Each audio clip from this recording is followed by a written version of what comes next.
Dans cette nouvelle vidéo, je vais vous parler de développement de confiance en soi à travers les méthodes pédagogiques. A tout de suite. Quand on parle de confiance en soi, on fait souvent référence aux compétences qui permettent d'acquérir une maîtrise dans un domaine particulier. Et cette maîtrise participe à la confiance en soi. Mais est-ce que cette confiance peut se maintenir dans tous les niveaux de la vie professionnelle ou personnelle? Alors oui et non. Tout dépend de leur transversalité, c'est-à-dire que si ces compétences-là sont applicables dans tous les domaines, à ce moment-là, ça sera plutôt oui. En revanche, si ces compétences sont techniques, elles vous permettront d'avoir confiance en vous dans le domaine concerné. Donc ça nous renvoie aux notions de soft skills et hard skills. Les soft skills sont associés à des compétences comportementales transversales que vous pourrez utiliser dans n'importe quel contexte et pour n'importe quel métier. Les hard skills sont des compétences techniques qui vous permettent de pratiquer un métier, bien que cette notion soit en train d'évoluer. En effet, si vous êtes développeur informatique, vous pourrez travailler dans différents secteurs d'activité qui ont besoin de cette compétence. Mais revenons sur les méthodes pédagogiques. Peut-on considérer qu'elles font partie des soft skills ou des hard skills? De prime abord, les méthodes et techniques pédagogiques sont utilisées par les formateurs. Cela dit, il ne suffit pas de les maîtriser, mais également de les appliquer pour une matière particulière qui nous renvoie à une activité. Et cette deuxième partie impose là aussi un certain nombre de connaissances. Donc comment considérer ce savoir-faire? Dans mes expériences professionnelles, j'ai commencé par appliquer ces méthodes dans un secteur précis, puis petit à petit intervenir sur d'autres sujets connexes. Évidemment, ces nouvelles matières restaient en relation avec le secteur d'activité, mais j'ai pu constater rapidement qu'en partant de zéro sur un sujet, la méthode restait la même. Donc quel est le principe des méthodes pédagogiques? Les méthodes pédagogiques ont pour objectif de vous donner les meilleures approches pédagogiques pour favoriser l'apprentissage en fonction d'un objectif pédagogique et d'un public. Une action de formation est une interaction avec un formateur, un apprenant et un savoir à travers son support. Le principe consiste donc à utiliser la méthode la plus adaptée pour que cette interaction soit la plus pertinente à travers ce triptyque. Étant entendu que le sujet de la formation et le temps imparti pour la réaliser détermineront la méthode à utiliser. Quant au contenu, il sera lui aussi tributaire de l'objectif pédagogique à atteindre à l'issue de la formation en fonction du niveau du public concerné. C'est donc le formateur qui va déterminer quelle méthode utiliser en tenant compte de ces critères, en sachant qu'il peut utiliser plusieurs méthodes pour un même cours. Un autre critère important et non des moindres qui va déterminer quelle méthode on peut utiliser, c'est le contexte. Vous ne pourrez pas utiliser la même méthode dans une salle de 30 mètres carrés que dans un amphithéâtre. Communiquer avec pédagogie.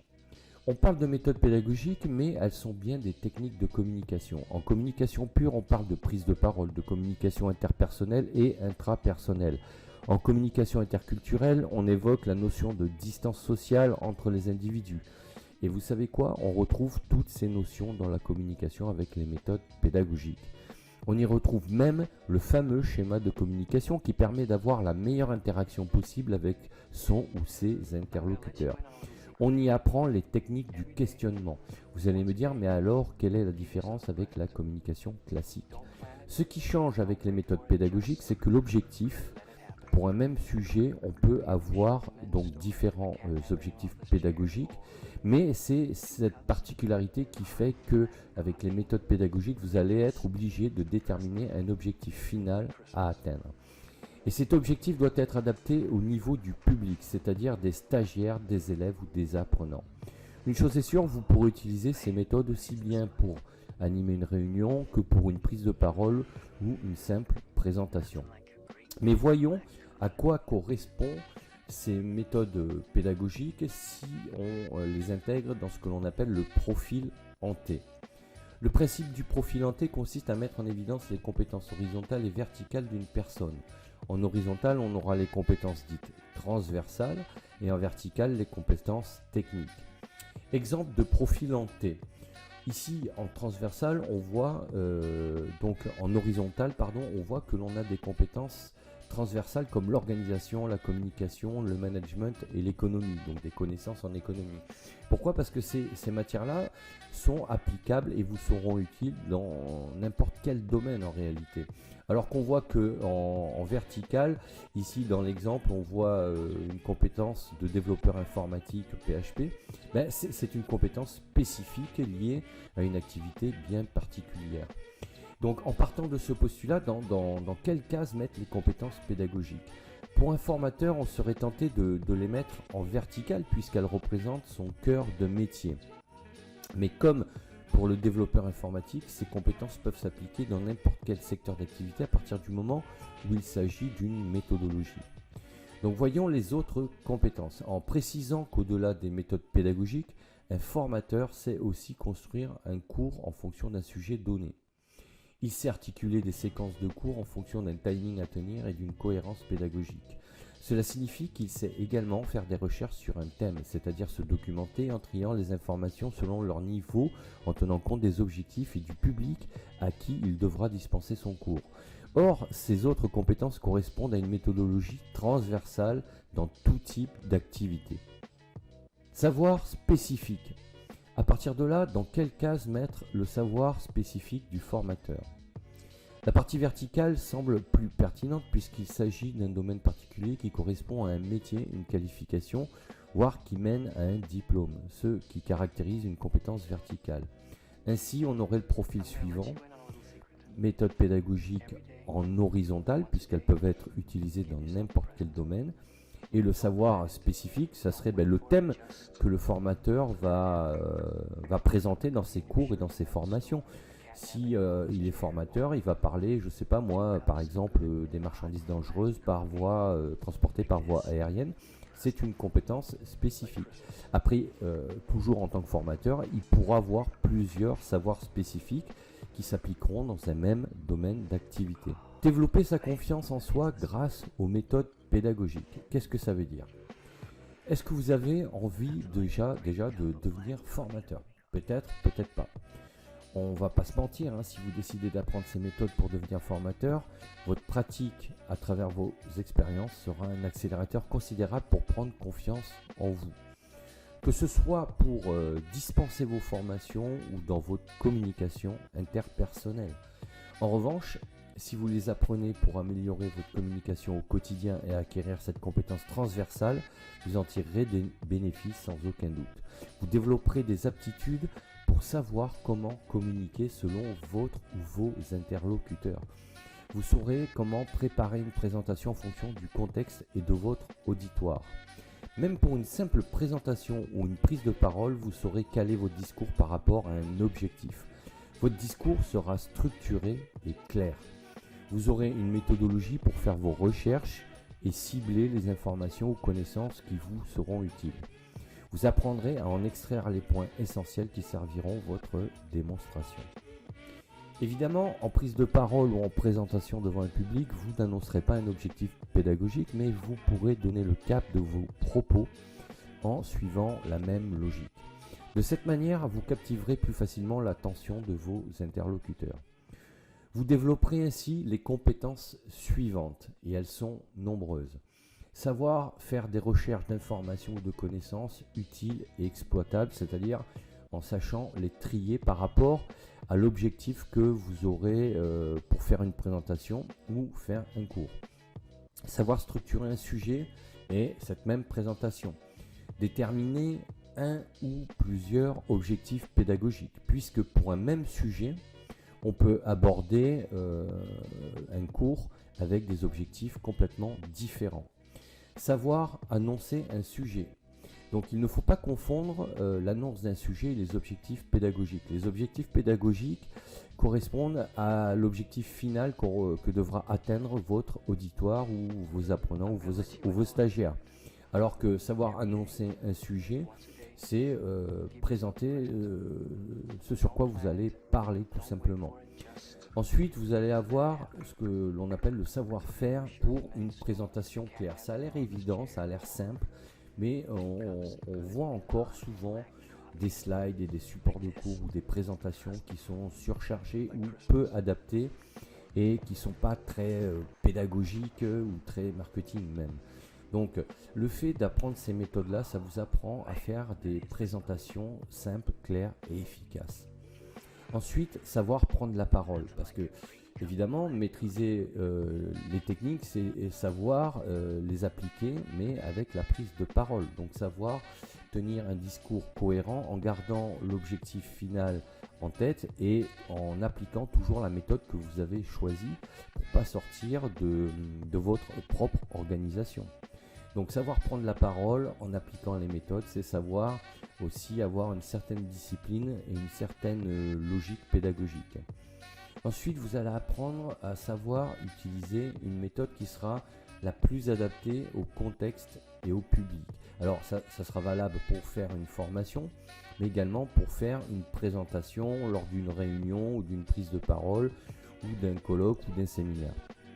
Ensuite, construire un parcours pédagogique. Alors, construire un parcours pédagogique, on pourrait appeler ça de l'ingénierie pédagogique, mais comme l'ingénierie pédagogique est beaucoup plus large et comprend plus de points, ici on va juste parler de construire un cours pédagogique cohérent, c'est-à-dire partir du général en allant vers le détail pour présenter votre sujet. Ensuite, choisir les bons outils. Alors là aussi, ça a l'air évident. Alors, un formateur, il choisit ses outils à la base, mais des fois, quand vous aurez un peu plus d'expérience, et ceux qui en ont le savent, des fois, on est obligé de s'adapter et on utilise les outils qui sont mis à notre disposition et ils ne correspondent pas forcément à ce que l'on avait prévu. Donc là aussi, quand je dis choisir ces outils, ça demande aussi une certaine adaptabilité parce qu'il faut toujours pouvoir faire face aux imprévus et au matériel qui sera à votre disposition. Mais en règle générale, vous avez votre PC, il faudra un vidéoprojecteur. Le rétroprojecteur, on le trouve quasiment plus. Ce qu'on utilise de plus en plus, c'est des écrans de télévision. Mais bon, peu importe, ce qu'il faut, c'est savoir s'adapter et donc bien maîtriser votre matériel pour savoir comment le connecter au support qui projettera votre document à vous. Ensuite, savoir identifier le profil de vos interlocuteurs. Pourquoi ? Parce que quand vous faites une formation, et c'est ce que j'ai évoqué notamment dans un autre article en parlant du warm-up, c'est de demander à votre public de se présenter. Ça vous permet de mieux connaître leur profil et de savoir quel est leur niveau de connaissance par rapport au sujet que vous allez aborder. Vous, ça vous donne des indications sur d'une part à qui vous avez affaire et à quel niveau vous allez devoir présenter votre sujet. Ensuite, savoir utiliser les techniques de questionnement. Alors, les techniques de questionnement, elles peuvent être, utilisées tout au long de votre présentation si c'est le type de méthode que vous avez choisi. Mais elles peuvent également être utilisées pour relancer l'attention de votre auditoire. Si vous utilisez par exemple la méthode expositive et que vous sentez que votre présentation devient un peu monotone et que votre auditoire a tendance un peu à s'endormir et à décrocher, à ce moment-là, vous pouvez utiliser les techniques de questionnement pour recapter leur attention. En revanche, si vous utilisez une méthode pédagogique interrogative, cette technique fera partie de votre présentation tout au long de la durée de cette présentation.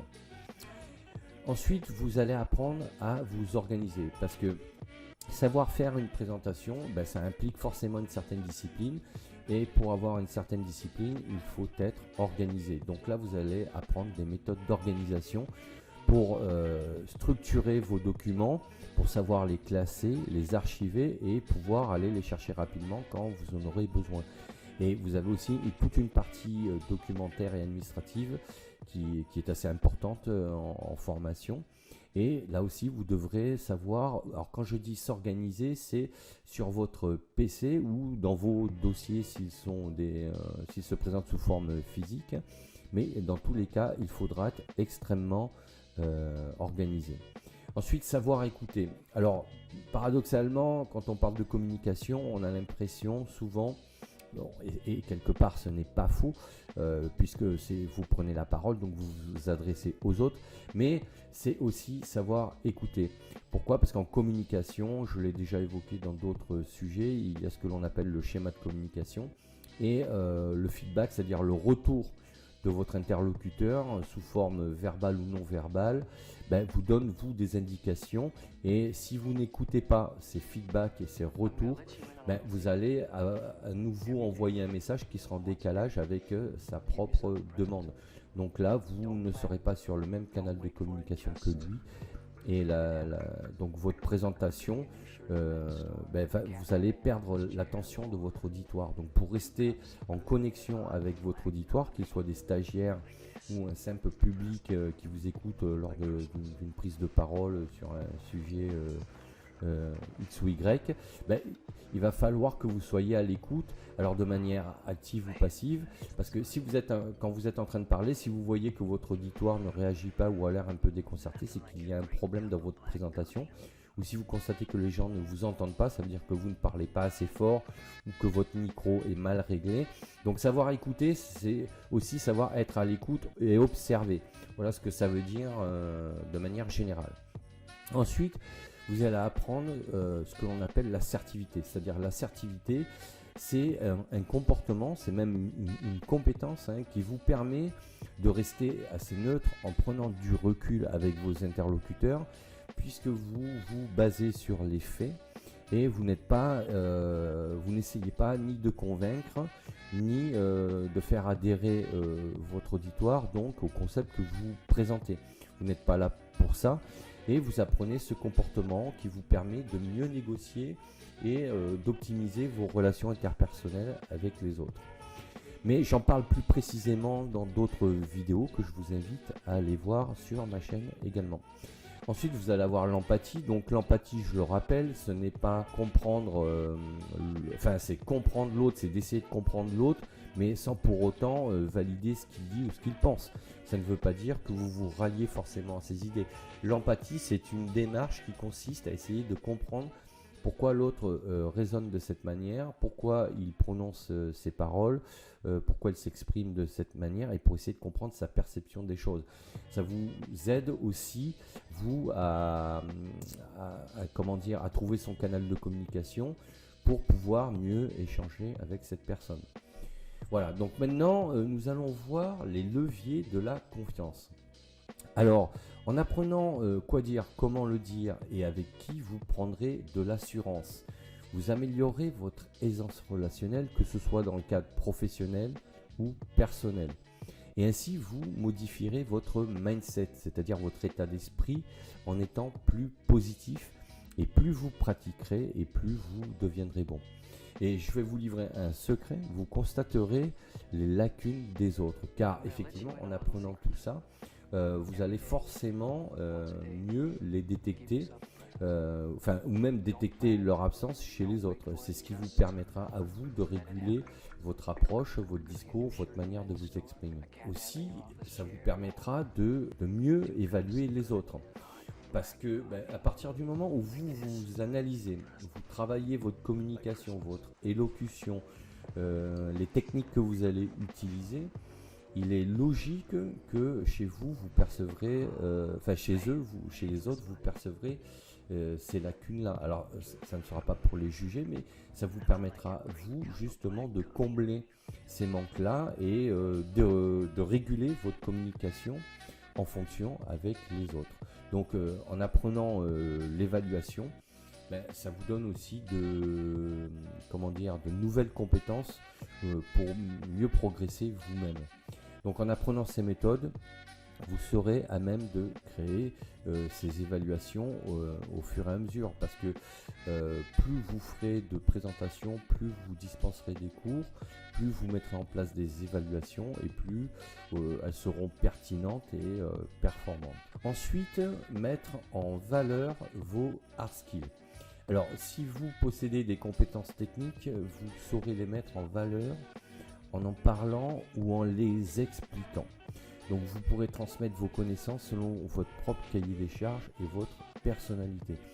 Beaucoup de gens ont des difficultés à parler de leur activité de manière structurée, que ce soit dans le milieu professionnel ou personnel, même pour expliquer une passion. Parce que souvent les gens qui ont un profil d'expert ou de technicien, lorsqu'ils n'ont pas ces compétences en communication, ont du mal à présenter leur métier, souvent qui peut aussi être une passion, et ont du mal à se faire comprendre. Donc c'est pour cette raison qu'il c'est bien d'avoir des compétences techniques, d'être expert dans un certain domaine, mais l'idéal étant de maîtriser aussi tout l'aspect communication pour pouvoir transmettre vos connaissances et votre savoir si c'est votre démarche. Parce que si vous n'avez pas ces capacités-là, ces aptitudes développées à travers des compétences, vous pourrez difficilement transmettre de manière pédagogique vos connaissances. Donc, améliorer aussi votre effet de halo. En maîtrisant ces techniques-là, on sait que l'effet de halo est la première impression que l'on donne à nos interlocuteurs. Elle est donc basée sur l'apparence physique et vestimentaire, quoi qu'on en dise. Le seul élément qui peut le valoriser et le faire évoluer positivement, c'est votre façon de vous exprimer de manière claire et précise. On a tous été confrontés à ce genre de situation en assistant à une présentation ou en ayant vu quelqu'un. On a tous eu une première impression négative ou neutre sur quelqu'un. Et c'est souvent après avoir entendu cette personne s'exprimer que l'on confirme ou infirme notre impression. Car l'expression orale est la seule compétence qui peut faire changer d'avis sur une personne, que ce soit positif ou négatif d'ailleurs. On a tous eu une bonne impression vis-à-vis de quelqu'un qui présentait bien sous tout rapport et qui, en parlant, vous faisait relativiser cette première impression. La prise de parole est à double tranchant pour l'effet de halo, mais ce qui est certain, c'est qu'une mauvaise communication aura systématiquement un effet négatif. Voyons maintenant la cohérence de vos discours. Là aussi, il ne suffit pas d'avoir une bonne élocution. Avec du travail, cela s'acquiert, certes, mais ce qui est important, c'est d'avoir un discours cohérent en relation avec un sujet ou une question que l'on vous a posée. Donc, c'est là que la maîtrise du schéma de communication rentre en jeu.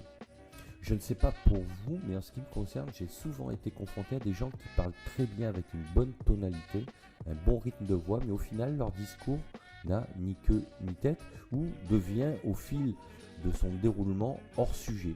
Et on ne sait plus pourquoi on est venu à la limite et on ne connaît pas et on perd de vue l'objectif de la présentation. Donc leur sujet est le piège dans lequel il est facile de tomber si on ne sait pas structurer une présentation ou écouter. L'écoute est essentielle en communication. Beaucoup de gens commencent à répondre alors qu'ils n'ont pas laissé leur interlocuteur finir sa phrase. D'où l'intérêt de maîtrise du schéma de communication et de son feedback. Si ce genre de situation reste rare en formation, car l'interaction se fait seulement entre le formateur et les participants, en revanche, lors d'une réunion, il n'est pas rare d'assister à une espèce de cacophonie immonde entre les participants. Donc la cohérence d'un discours passe par une bonne préparation. Ça a l'air évident et pourtant ces deux critères ne sont pas toujours appliqués. Voyons maintenant l'impact des méthodes pédagogiques sur l'affirmation de soi. Une fois que vous aurez développé votre confiance en vous, alors vous pourrez vous affirmer. Donc je le rappelle, la confiance en soi, c'est maîtriser à travers des compétences. Mais après, il faut être en capacité de pouvoir formaliser ces compétences. Et cette formalisation se fait à travers l'affirmation de soi. Donc en général, on a ce vieux réflexe qui consiste à croire que s'affirmer se fait de manière agressive ou du moins vindicative. C'est-à-dire qu'il faut être dynamique, tonique, percutant pour s'affirmer. Alors c'est ce terme qui en fait est un peu péjoratif.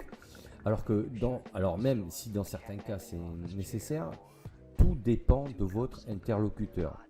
Mais l'affirmation de soi peut tout à fait se manifester avec calme et justement assertivité et donc sérénité. S'affirmer, c'est faire valoir ses opinions sans forcément renier celui de l'autre. Pour ce faire, la pédagogie est donc une bonne méthode particulièrement efficace. Surtout si par votre maîtrise, vous savez choisir la bonne méthode pour vous expliquer. Cela implique d'avoir les bons outils pour identifier le contexte, l'enjeu du sujet et le profil de vos interlocuteurs.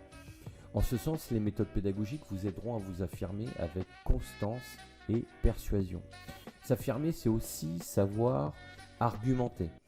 Avec ces méthodes, vous saurez structurer vos arguments pour qu'ils soient encore plus persuasifs.